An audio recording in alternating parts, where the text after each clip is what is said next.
Okay, sorry again, just beginning to record now. At least thank God it was reviewed from last time. But I want to point something out so you'll see how deceptive this can be. I'm talking about Brittany Maynard and moving to Oregon and eventually getting the lethal dosage and self-administering the dosage. The cause of death. What was her cause of death? Terminal disease. Oh, what killed her organically, biologically? What killed Brittany's body? The cancer or the lethal dosage? The lethal dosage. The cancer had not finished its course. She was still alive from the cancer. Right? She had a terminal illness. We don't know how long, days, weeks, months, we don't know. But the cancer had not finished doing its job, truly. The cause of death of Brittany, biologically, clinically, was that she administered lethal dosage, which is a two-step thing. The first part is to go to sleep, terminal sedation, really. And the second one is typically a high dosage of potassium chloride to stop the heart. To stop the heart, which is a vital organ. The heart didn't even have the cancer. Okay, and so her cause of death, truly, honestly, was the lethal dosage. That she killed herself. But in the medical record, okay, in the coroner's record, Oregon. What does Oregon put as the cause of death? The cancer. They put the cancer. They put the cancer. Talk about dishonesty, professional dishonesty. They don't put lethal dosage as a cause of death. They put the underlying disease that would have been had that cancer run its course, but it didn't really. I have a question I wanted to ask last time, but I forgot, and yep. I remembered I was doing the thing. Sure. If this kind of suicide is considered suicide, and it's obviously a sin, then wouldn't hospice be considered homicide because you're basically killing the patient by keeping things from them, like keeping food, water? You're basically allowing a patient to die. Wouldn't that be considered homicide if you're not? Well, very good question, because we could go back to the basic distinction between killing or allowing to die. So in hospice, remember basic care, the four things of basic care, hospice provides that. And they stop there. Those patients because a lot of patients come in and the family says, oh, they're in hospice care. Right. But it's not really up to the patient. What if the patient doesn't want to be in hospice, but the family's putting them in hospice? Well, if the patient is competent, they can get out of hospice or not be put in hospice to begin with. Because if the patient is competent, no one's speaking for them, They decide. It's only when the patient is unconscious or incompetent, like dementia or something like that, and then the proxy, the next of kin, takes over. And that's precisely what I'm going to be talking about, all the different types of consent, informed consent, proxy consent, all the legal forms that are involved in that. But so it really is, it's like it's a bioethical surgeon, all right? You really have to be able to cut between joint and marrow here, intellectually speaking. And crucial distinction between killing or allowing to die, bioethically speaking, all right? And that's why I show you those early definitions, medical definitions. They don't make the distinction. It's very sad. Okay, killing or allowing to die, they're putting in the same category. Big difference. Big difference. Absolutely. So we may not really kill anyone, an innocent person. We don't have a right to do that. But allowing to die is a different story. And then comfort care kicks in, big time. Right? And then it depends between hospice or palliative care in a more clinical setting. Okay, Eric? Right? Okay, so the bottom line is that they're in Oregon, so why don't they put the real cause of death of the patient? All right? They're really hiding this, even though it's known very well that Oregon was the first one who started this. And that increasing number of states. So this is something very real that's out there. We have to deal with it.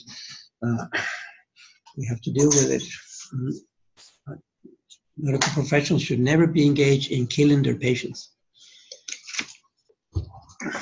Okay, folks, let's move forward then to this consent and all that is involved in consent, because it's really a follow-up from Chanel's question of then what if a patient doesn't want to be in hospice, all right? What to do? All right, so consent should be free and informed. Well, first of all, today, so we're going to look at consent and things associated with that, which are advanced directives in general, advanced directives. And within the advanced directives, what is known as living wills, for example, and then power of attorney, the DNR order, do not resuscitate, DNR order, okay, which is a medical order, and if it's rescinded in writing, it is binding once it's in the medical record of the patient. And then finally, physician orders of life-sustaining treatment, known as POST, and a subset of that, medical order, of life-sustaining treatment, also known as MOST, right? So we're going to cover, again, a lot in a little time, so let's go right to it. Beginning with consent.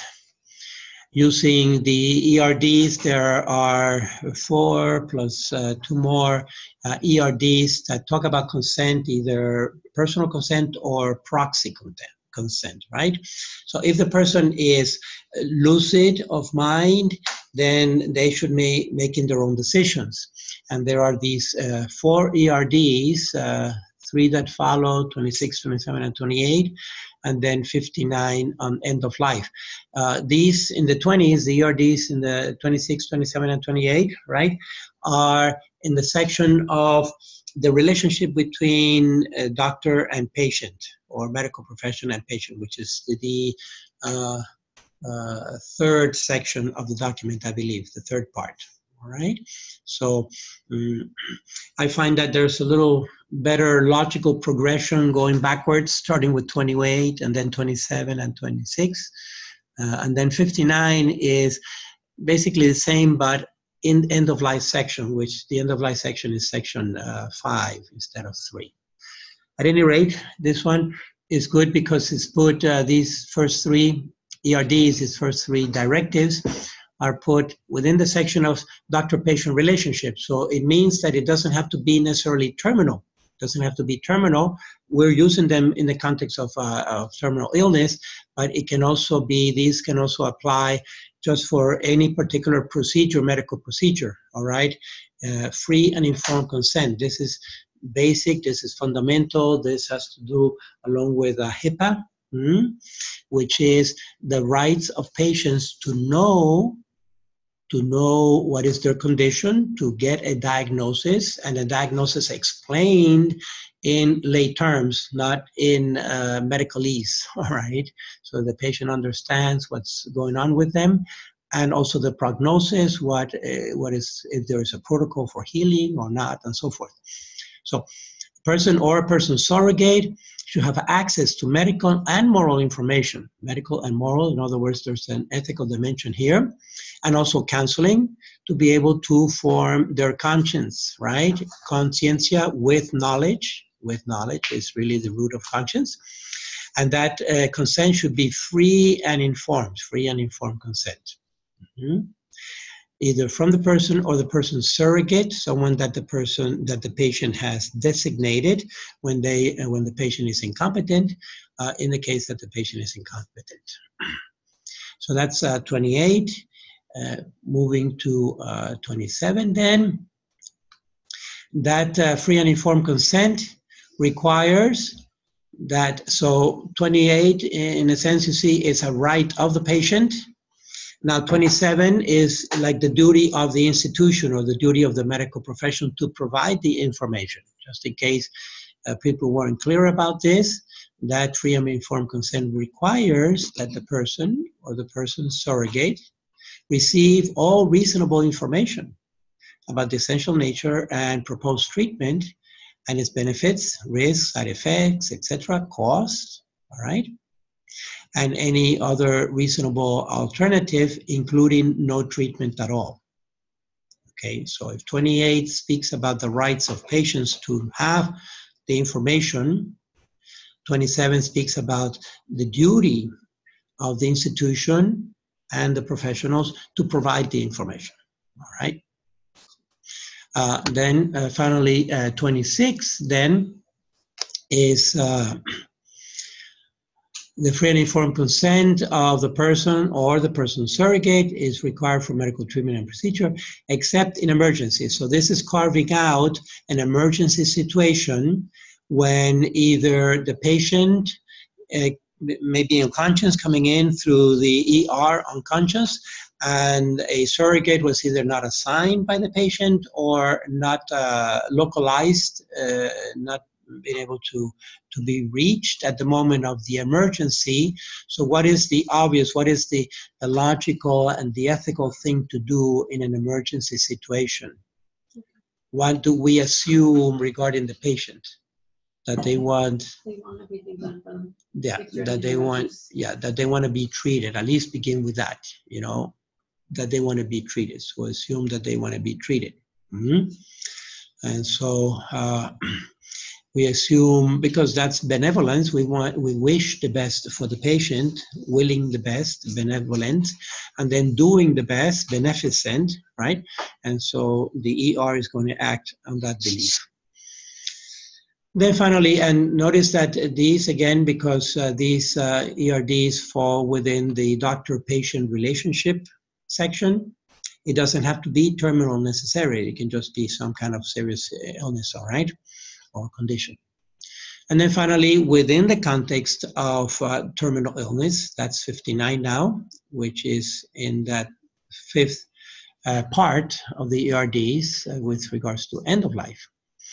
Free and informed judgment made by a competent adult, here adult, right, because a minor, some adult will respond for the minor, concerning the use or withdrawal of life-sustaining procedures should always be respected unless it is contrary to Catholic teaching, because, again, the ERDs apply to Catholic hospitals, Catholic institutions. All right, so in principle, the wishes, the desires of the dying patient should be respected, and unless the patient is asking actually to be euthanized, right? And then what do you think what is the recourse of a Catholic institution, or just an institution who does not want to be involved in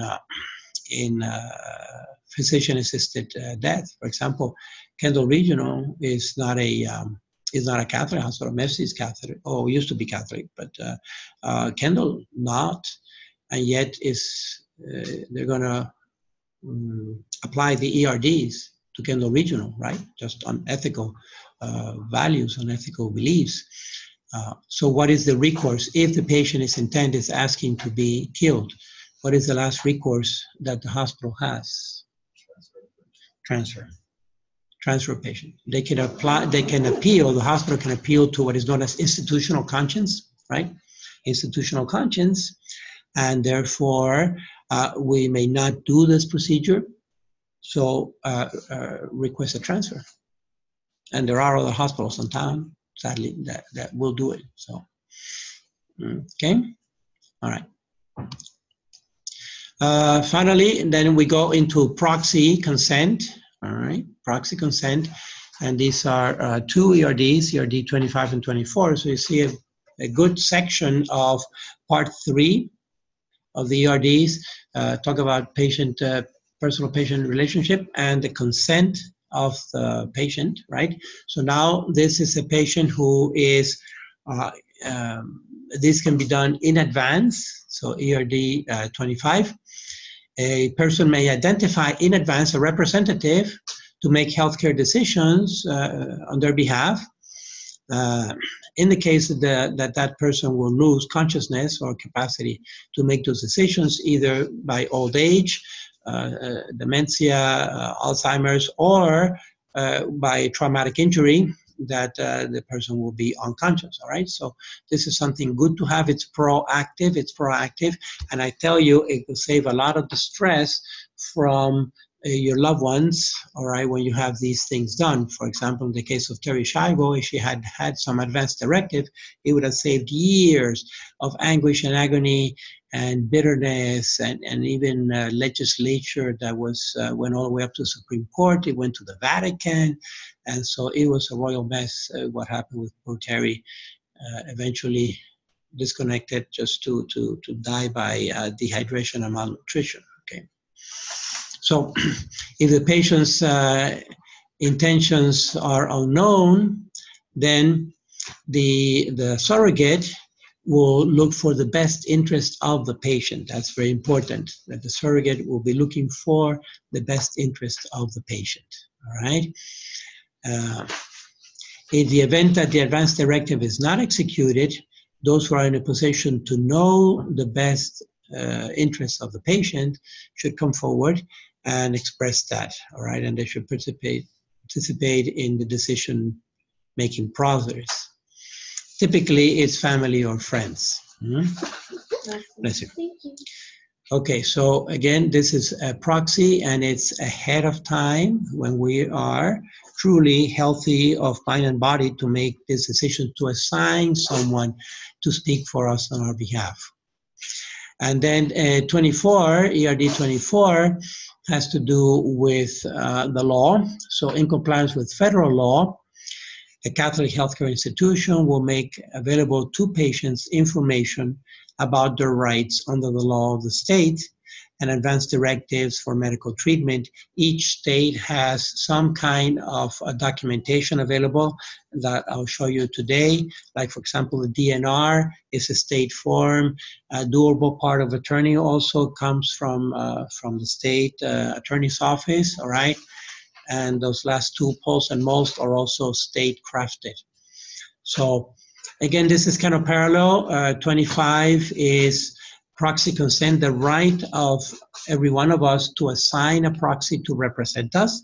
And then 24 is the responsibility of the institution, all right, in this case, a Catholic healthcare institution, to make available, to provide the information necessary for the proxies to make the decisions that they have to make. Yes? Quick question. When you say Catholic health care institution, I know you said that Kendall doesn't do the whole afterlife and they have to be transferred out, but right. That still means, and you said they're not Catholic, but that still means that they can have Catholic priests and other priests come in too. Right, and so that's known as a pastoral care service, right? And pastoral care, for example, Baptist, which is not Catholic, but Baptist has a Protestant tradition. Really, it was a team of Baptist ministers and Baptist doctors that got together, I think, in the 50s and founded Baptist Hospital back then, based on Christian principles.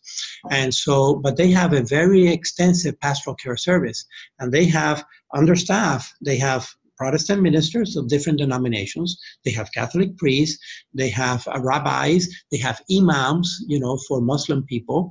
And so they try to draw in whoever is the spiritual leader of that faith. And they ask at intake, it's very important, at intake, they will ask voluntarily if the person wants to volunteer, if they have a belief or a faith, all right, or religion. And then the institution will follow up internally to provide someone. So that's very noble, very laudable, because it integrates the spiritual healing with the physical healing, right? And it's been more than proven. You can look it up, a bunch of articles stating and giving the evidence for a better physical healing when the spirit is involved in that healing, when the spiritual is involved, all right? So bottom line, shorter answer, yes, they have a pastoral care service that tries to reach into whatever the patient needs, whatever is the belief of the patient. In fact, I'm familiar with Kendall Regional because I used to be pastor of a parish nearby. It's called St. Kevin Parish, so Kendall Regional is on Bird Road and the Turnpike, right? Bird Road and Turnpike. If you continue on Bird Road about 10 more blocks, that's 117. St. Kevin is on 127, Bird Road and 127, so 10 blocks down, and we service, even to this day, whoever the priests that are there, we service Kendall Regional. I remember going to the hospital all the time to see patients. Mm-hmm. Yeah. Okay. All right, so that's with regards to the bioethical and, of course, the Catholic perspective, but many other denominations espouse this because this is not exclusive to Catholic, okay? It's basically respecting the conscience of a person to be informed so they can make the proper decisions, all right? And then to assign someone else as a proxy or a surrogate. Now, from the legal perspective, there's also a process that people have a legal right to assign someone, okay? And these legal processes have certain restrictions or parameters, and the three parameters are that the person who is making the delegation, in other words, the future patient, if you will, the potential patient, has the right to consent. All right, because sometimes people may have, in extraordinary circumstances, they may have some legal restrictions. I don't know, for example, prisoners or something, they may have their rights, their civil rights restricted. Okay, but so it is assuming that the person has the legal right to consent. Or a minor, for example, a minor doesn't have a legal right. It should be the parents or the guardian of that minor. Also, that the patient is legally and medical competent to delegate, all right? And then that delegation should also be to a person who is legally and medically competent, and it should be an adult. In other words, we should not assign as a proxy a minor, right? It makes sense. The person who we are assigning as proxy should be also an adult, and hopefully who is also lucid of mind, so they are legally and medically competent to receive that proxy. Okay. Now, moving forward, advanced directives is a little package, if you will. It involves three things minimally. It will have typically what was called normally a living will. It will also have a power of attorney, all right? And it may include a do not resuscitate order that can be signed beforehand. That are essentially the three packages that make what is known as advanced directives. Advanced directives, as the word says, this is instructing the medical profession and also the legal profession what I want to be done in case that I become incompetent. Mm-hmm. All right, and there are written instructions, all right, it's regarding medical care, and when one is unable to make those decisions for oneself, it will help the family and the doctors in this whole process, reduce confusion and disagreement big time, and they are generally, they're legally binding. Right, state by state, different states have somewhat different regulations. We're going to focus on Florida specifically. So like I mentioned, are these three documents: the living will, the power of attorney, and the DNR order.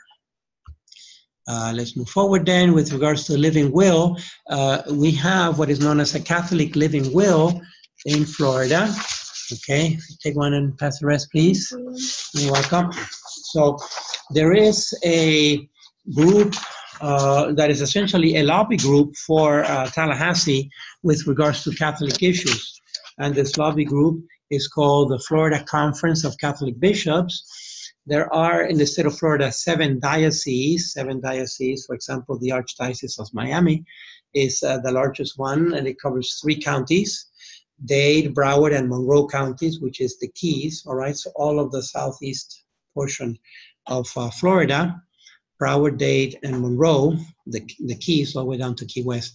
That ecclesiastically for the Catholic Church is known as the Archdiocese of Miami, where we reside.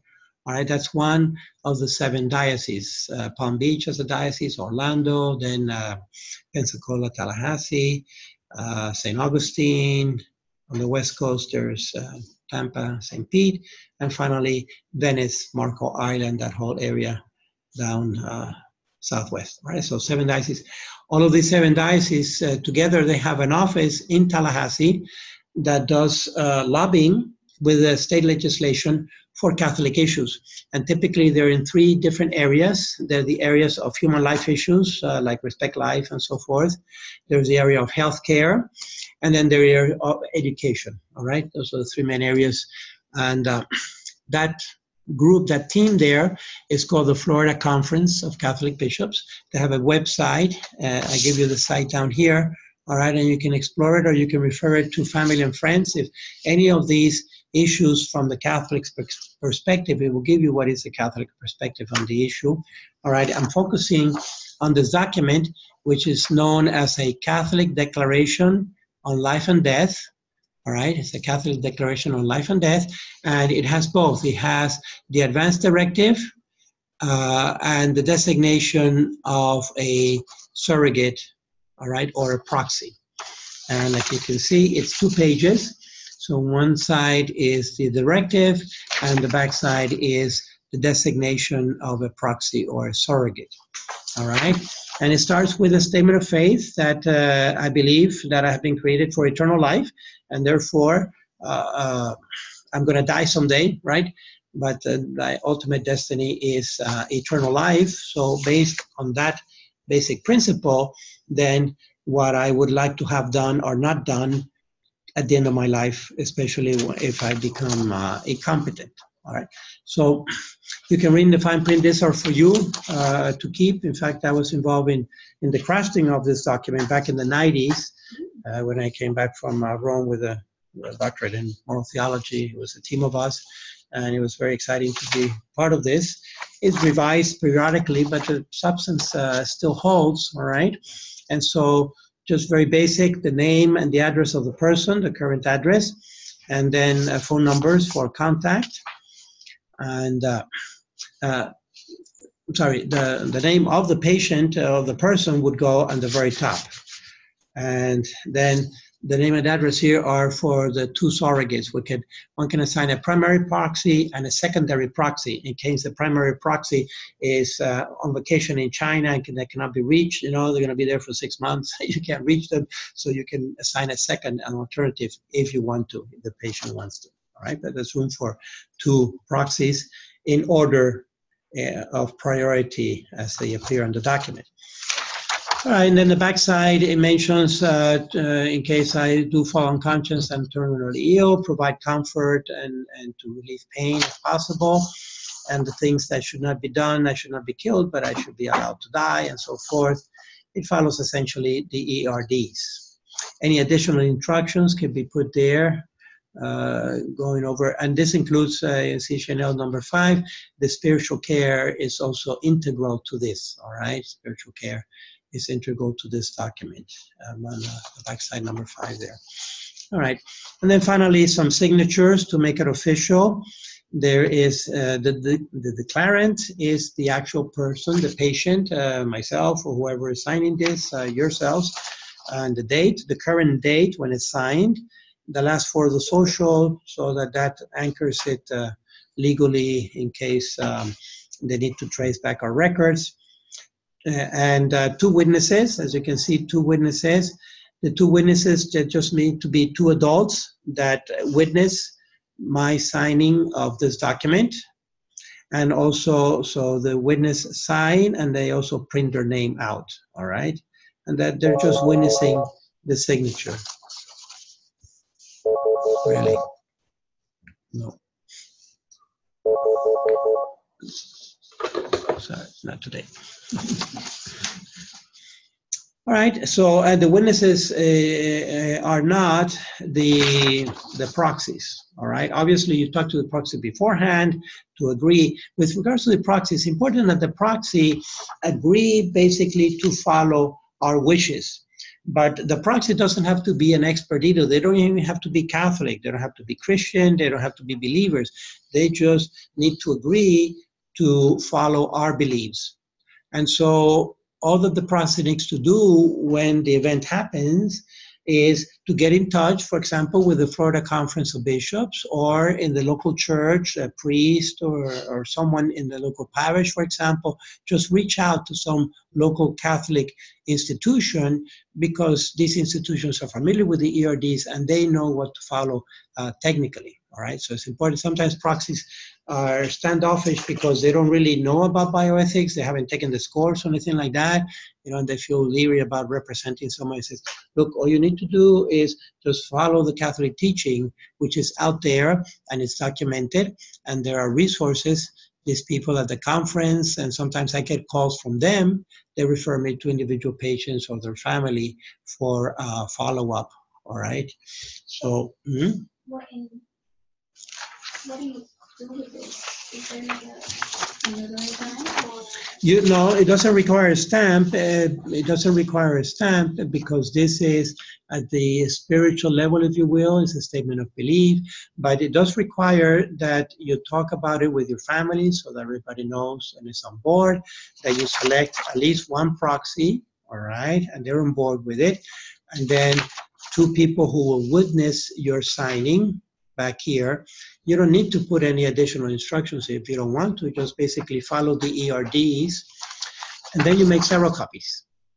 Once you have it all written out, all right, front and back, you make several copies. One copy will be to the proxy and any other family member that you want them to know, Another copy will be to your GP. Hopefully you have an internist that you follow, you have a general practitioner, you have a family doctor or your own personal doctor. And if you have a lawyer also, if you have legal things, inheritance or whatnot, if you have accounts, and if you have a lawyer or a family lawyer, you give a copy to that lawyer too, okay? So you spread this document out so that everybody knows. If you have a spouse, you consult with a spouse, hopefully they'll sign also and get involved that way. Mm-hmm. Okay. So it's being proactive. Questions or comments, just stop me along the way, all right? This, by the way, this document, I just downloaded it for free, so it can be downloaded for free from this website here. It's also in Spanish, just fully translated, and it also comes with another page of instructions step by step in Spanish and in English. That's all available in this website, all right? Just when you go to the website, you put into the search this title, the Catholic Declaration of Life and Death. It's all available for free there online. Okay, let's go a little more legal with power of attorney. The power of attorney is a legal document, obviously, and it has fiscal implications, right? So the power of attorney is giving someone else legal representation, assigning an agent or a proxy to represent you legally on your material goods, on your property, accounts, everything, all your material goods. Now, it's essential that the power of attorney for medical reasons be a durable power of attorney, okay? Anyone know why this word is important, this adjective, that it be durable, POA? See, a regular, sorry? Exactly. The regular POA actually expires if the person becomes incompetent, all right? And that's exactly when you want this type of power of attorney to kick in, is when the person actually becomes incompetent, when the agent becomes incompetent, all right? So the durable power of attorney means that it will endure when the person becomes mentally incapable. And that's really when you want this thing to kick in for medical reasons. So here's one from the state of Florida. Welcome.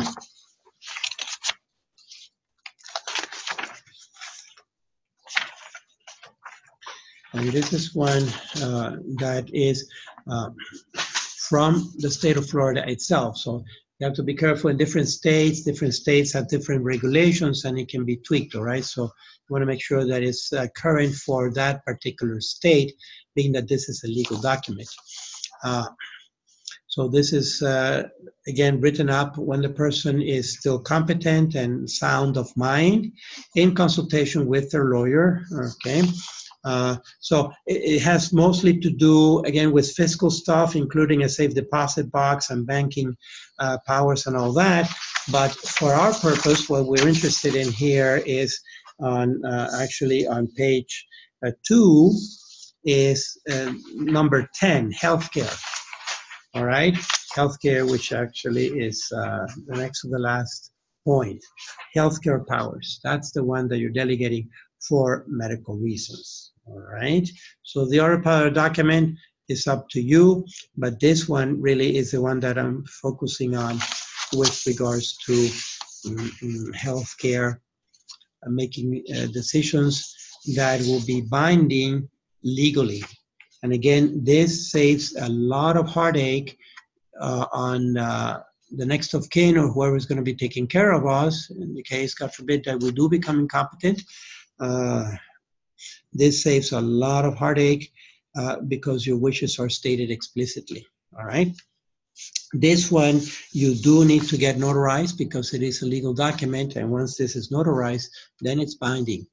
You can revoke it, of course, later on if before the accident happens. If later you change your mind and so forth, but once it's notarized, it's the law. Okay. Again, it requires 2 witnesses. And then also the competency of the lawyer or the notary public that is signed in there. They have to put when their license expires and all that. Okay, so that's the legal one. The third one then from the package, remember? And so the POA has to be durable, all right? So we got the living will, we got the POA, and now the DNR. The DNR is that third in the package. Again, this is from the state of Florida, because each state has its own legal requirements.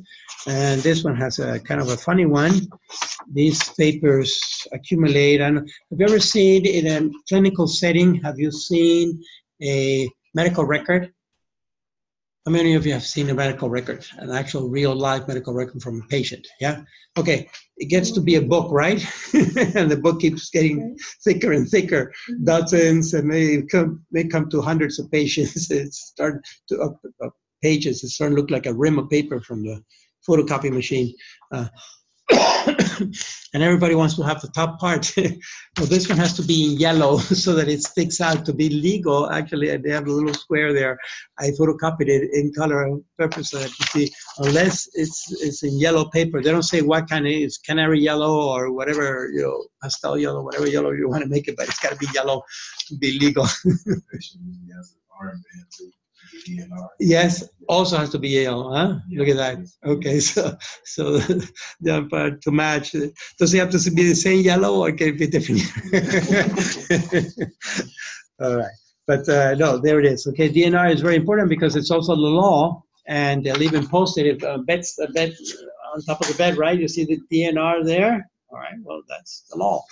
And if it's DNR, it's DNR, and the family can complain all they want. If that is not rescinded by the patient or the legal proxy, that goes. Do not resuscitate, okay? They will not come in, they will not CPR and everything else. So, again, signed and so forth.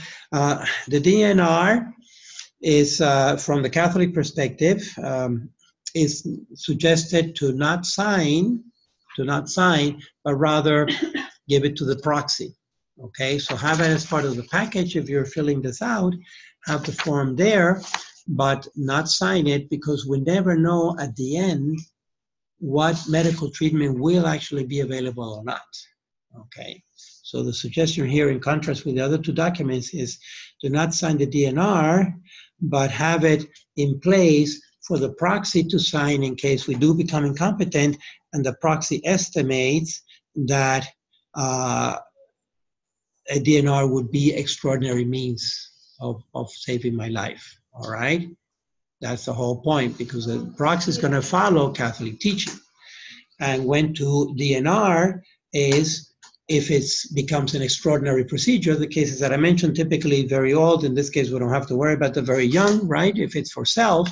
But if we do, years and decades from now, when you get to be my age or older, hopefully a few centuries from now, it's going to come, and if we're so weak and frail that it will puncture our lungs, break our ribs, and puncture our lungs, it could be, remember, extraordinary, and therefore the proxy should be alerted to that specific case. It's technical, but it's real.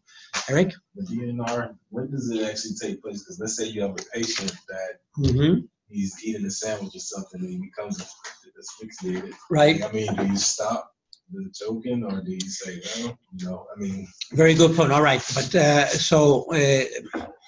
let's be clear that the DNR is not necessarily the Heimlich procedure, okay? It's a different procedure. The Heimlich procedure is to vacate something that is in the trachea so the person can restore breathing. But the DNR is to restart the heart, essentially. Is to restart the heart. So it's a different procedure, all right? It's CPR. Mm-hmm. It's CPR. In fact, one of the prerequisites for doing CPR is that you need to clear the airways. So you want to check, and that's why, for example, to put there's a tilt of the head and so forth in case there's vomiting or regurgitation, because then that can go into the lungs and cause the aspiration pneumonia. All right, so clinically you have to be very clear here on what's happening to this patient. If you see a person choking, like in a restaurant, for example, what do you do immediately? With or without their consent. You go behind them and you do the Heimlich. You should practice the Heimlich procedure. Okay, you know how it's done. I'll show you briefly. Come on, I'm choking. Okay, so I'm starting to turn red. No, underneath. You want to go underneath in the abdomen. Hard. I mean, I don't want to do it for real. Do it. Yeah. Okay, you get a reaction from not on the ribs. You want to go on the abdomen below because you're pushing that tidal capacity out. All right? Yeah. Underneath. Yeah. Here, the soft part. Right? See the soft part? There. You want to go there with your fist and real hard, raise them, get them off the ground. I didn't want to do it for real. Actually had a patient in the hospital. You did? Yeah. But, I think he ended up. Listen up. Sorry. I think he ended up passing away. He was. That's why I asked about the choking because it was a patient and he was on a 1-to-1, so he was kind of like.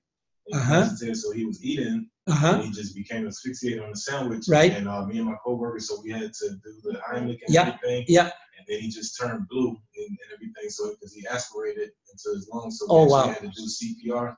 And I mean, he was a big guy; he was like 300 pounds. Oh my goodness gracious! And trying to like do the Heimlich. Yes, with the you person who is couldn't even get around him. Because his weight was just dead. Yes, so dead weight. So we put him on the floor. And then the compressions and everything like that. But he was the EMTs that showed up, but. He gained ROS, but I don't really think that he went out with oxygen for so long that he didn't make it. Yeah. So it was, wow. And this was in a hospital situation, in actually. Hospital, in wow. The, mental health facility. Oh yes. Oh my goodness. Yeah. So what is that called when you hear on the speakers? Code blue. Code blue. Yeah. Code blue. Code blue. Everybody. There's an immediate rush, right, of where it is. Yeah, it's very scary, and I can tell you that it actually saved my life. I think I mentioned the story one time. I was just with some friends having dinner, and we were talking as always, excited in the talk and everything else. And I started chewing on a piece of meat that had some kind of cartilage in it, not cartilage, but had ligaments, all right? So it was tough, and I tried swallowing it, and it got stuck right there. Mm-hmm. And I know that I cannot pass it either way, and I don't want to force it because it can go into the lungs, so I don't want to force it. So there was a young fellow there, thanks be to God. He was the boyfriend of one of the girls in the dinner party, and I just, without saying anything, I just grabbed him and I put him behind me and I put his hands down here and I went like this on his hands, and he did it. He just raised me and out came the piece of meat. Thank you very much. You just saved my life. You never know. And everybody was freaking out, but there's no time to freak out. It's but you want to go on the abdomen down there, okay? And the person is flaccid, so that abdomen is not tight, okay? But just put your hands in it, raise him off the ground. At least you try it. If it doesn't work, it doesn't work. But if it does, you may save the life of a person. Did you hear the story that the man who invented the Heimlich maneuver was at a lunch or a dinner at his home, and the lady sitting next to him had to perform it on him, or he had to perform it on Oh, yeah? Okay. This was recently, it was like a year ago. Yes, just like that. And he was just trying to think, so what is doing physiologically? What is that doing? Well, yeah, but that's what's in the lungs. Once we exhale, okay, so exhale, what is there anything left? Yeah, the tidal, I think it's called tidal capacity or something like that. There's several different types of air, right? The volumes. The residual air that's still left in the lungs. There's a little bit of air left in the lungs. Otherwise, if there was no air in the lungs, if we exhale 100% of the air, what happens? The lungs will collapse. It will collapse, right? So there's a tidal, I think it's called tidal, I should look it up. Anyway, and that's the residual air that you're getting out of there. Just a little bit, it's just a little wheeze is enough to push that particle back out, all right? So definitely learn it, but very different from heart attack, right? Of a cardiac arrest. That is the CPR. I just renewed my BLS and ACLS just recently. Oh, yes, yeah. Right? And you had to... Yeah, we had to do the Heimlich. Yes. To perform for infant and adult, the compressions and everything. Oh, yes, okay. And the online portion with the ACLS, all of the medications. Yes. And the EKG. And wow. Like that. Look at that. Yeah. Excellent. Because, yeah. You never know when you have to. Exactly. You really never know. You just have to be, and it can happen in restaurants, anywhere really, because it just happens. Okay. Can you get certified anywhere? Yes. There are many different places that do it. All the hospitals have some kind of training and sometimes clinics. But yeah, do it. Sometimes, for example, in public pools, there will be people who are trained, all right? Public swimming pools now in the summer, there's a lot of youth out there. Okay, so you see DNR, again, you can fill it out, but don't sign it, but you have a part of your package and you explain to the proxy what this involves, right? Okay. Finally, we're going to look at these two orders, these two medical clinical orders that are known as physician orders or medical orders for life-sustaining treatment. Okay. Now, this is with the background of patient rights, you're welcome, and HIPAA, okay, that patients, of course, have a right to know the treatment and to decide about their course of treatment and all this. And this, what happened here? So good, but we have to put it in the proper perspective. There we go.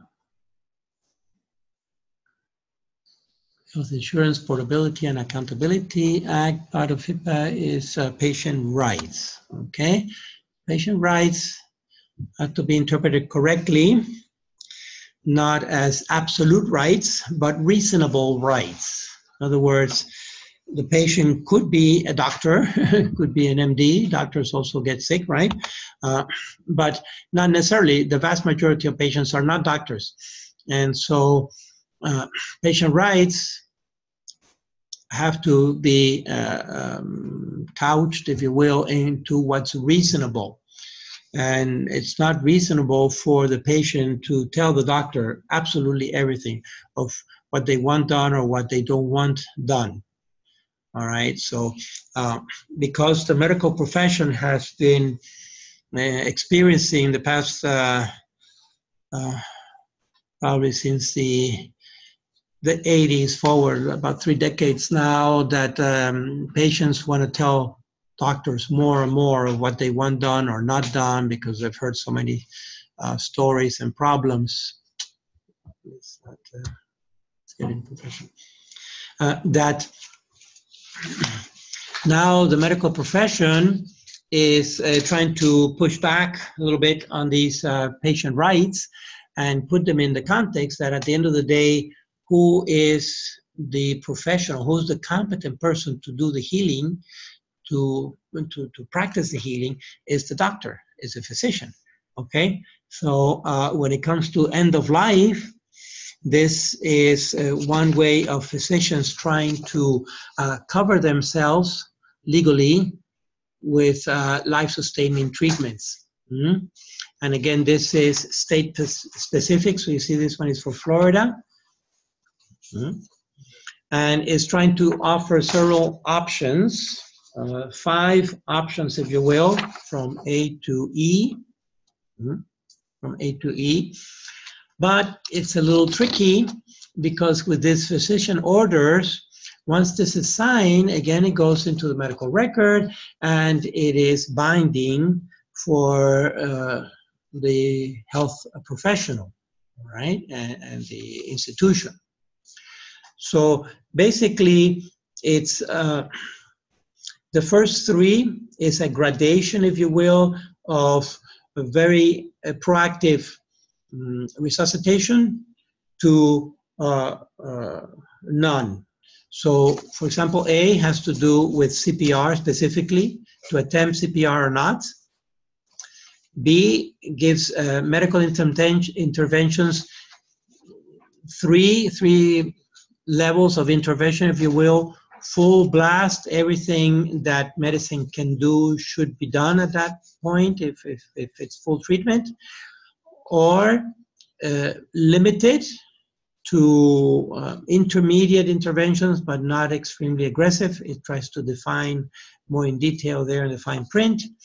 And the third option for B, for medical intervention, is practically no intervention, just comfort measures. Now, comfort measures can be interpreted essentially as caring but not curing, all right? So this should already raise a flag. How do we know beforehand what's available medically? What is the standard of medicine today may change as medicine progresses, into the future, and therefore that's already one danger there with PULSed, is in Part B in the medical interventions. It just allows for one of these 3. You cannot specify by type of illness or anything like that. And so it's too restrictive, basically. The next sections, section C, is nutrition and hydration, which I'm going to dedicate a whole class to that. Actually, nutrition and hydration, excuse me, whether it should be provided or not. That's C. D is hospice or palliative care. You see what we have been talking about. And then finally, E is that this has been documented and giving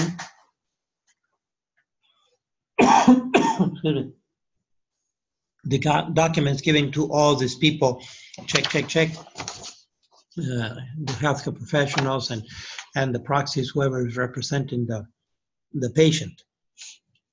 Now, the challenge here, again, is mostly on B and C, all right? In the sense that it's not broad enough, and the big question with PULSed is, how do we know? How do we know when this happens at the end of our lives? It could be years from now, and we just don't know ahead of time what procedures may be available then that are not available today, the protocols, okay? But like I say, once this form is signed by the patient and the doctor, this becomes the standing medical order, and it's very, very difficult to rescind it. And therefore, we generally recommend not to sign a PULSed, because it's just too restrictive. Better alternative is simply to assign a proxy. And the proxy can be in dialogue with the medical profession and determining, well, is my loved one actively dying? That proxy can ask those key questions. Are vital organs failing irreversibly, for example? Doctor, is my loved one actively dying? Has the death process begun? In other words, are vital organs failing irreversibly or not? Okay? And then based on the answer to that, then the proxy can decide the best wishes of the patient, which should be allowed to die in peace and so forth, just comfort care, or aggressive treatment is an option, but it's not obligatory. So bottom line, we recommend not to sign the post. It's just too restrictive, and it really shifts the pendulum to the other side, giving the physician, the doctor, full authority, absolute authority over the decision of the patient. Now, MOST, these are the two acronyms that are used, POST and MOST, okay? And by the way, POST is becoming increasingly more popular, again, from the legal perspective, because institutions have, so they have assets and they have exposure. They're known as deep pockets, right? Their assets are in the millions, if not billions of dollars with these, what's happening with the healthcare institutions in the US and other parts of the world is you have these conglomerates, the systems, and so really their assets are big and immense. And so sometimes, sadly, not everyone has the same value system that we do. People sometimes are looking for deep pockets to sue, right? Like the hospital didn't do enough to save my loved one, did not do enough intervention, so I'm going to sue for negligence. Mm-hmm. And so these orders, POST and MOST, are from the healthcare industry trying to protect themselves legally. What is the key? So you see that MOST has very similar sections. The first one, A, is always CPR to CPR or not, and B, then the three levels, they just invert the order. They put comfort care first instead of last, but it's the same three alternatives, basically aggressive, middle, or just no medical intervention, just comfort care. A couple of extra sections, transfer to a hospital or medical institution. Then D is equivalent to C in POST, is nutrition, artificial nutrition and hydration. Actually, they split it up into nutrition and hydration, which is, that separation is good because sometimes a patient may be able to tolerate nutrition but not hydration, or vice versa, okay? And finally, if there's an advance directive from the patient or not. Then the signatures, and if the document is updated periodically on the back side. What do you think is the difference here between physician order or medical order? It's the only difference is the first word, right? It's the first adjective. POST is a physician order. What is a physician order? Physician order is a doctor stating a specific course of action, right? A medical course of action. This one is a medical order. The difference is subtle, but very, very real. Apply outside of the hospital. Yeah, well, it doesn't even have to be a physician. Medical order can be the institution itself as a whole. It could be a nurse practitioner, for example, or it could be a hospital administrator, maybe that has medical privileges, but it could be a hospital administrator. So it's medical orders. This is even one more step removed from medicine because it doesn't even have to be a physician. It doesn't have to be an MD, okay? So if we're counseling against POST, we counsel against MOST even more because it's one more step, possibly one step removed from the actual medical practice, all right? And MOST is very much the institution trying to protect itself legally. Mm-hmm. But this definitely has legal implications, and it does become the standard, the standing orders for treatment of that patient. Mm-hmm. So I give them to you. You can read them in more detail. These will come up, and hopefully they do come up in medical school, and typically they're going to push for it. So you can decide on your own, right, according to an informed conscience, whether to consent to POST or MOST. But we counsel against them precisely because of these issues that it swings the pendulum to the other side, whereas there's no longer any dialogue. The physician or the hospital has the absolute saying over the patient. Too much overreach. I wanted to look something up briefly. Can't remember it now, but all right. So questions, comments? No? People have been very attentive, and thank you for that. I want to mention this Friday, I will not be here because I have a meeting to attend precisely Catholic Health Services. I'm part of the board. You familiar with St. Catherine Rehab? Are you familiar with Catholic Health Services? No? Let me just point that out for a moment. It's a huge organization of the Archdiocese of Miami in Dade, Broward, and Monroe. It's huge. Catholic Health Services. And they run our nursing homes, they run our rehab centers. There's about 24. They also run the elderly homes that are in town, Villa Maria and Carroll Manor, and many of them around St. Catholic, East, West, etc. It's a big organization anyway. I'm part of the board of that, a member of the board. And we have a meeting coming up.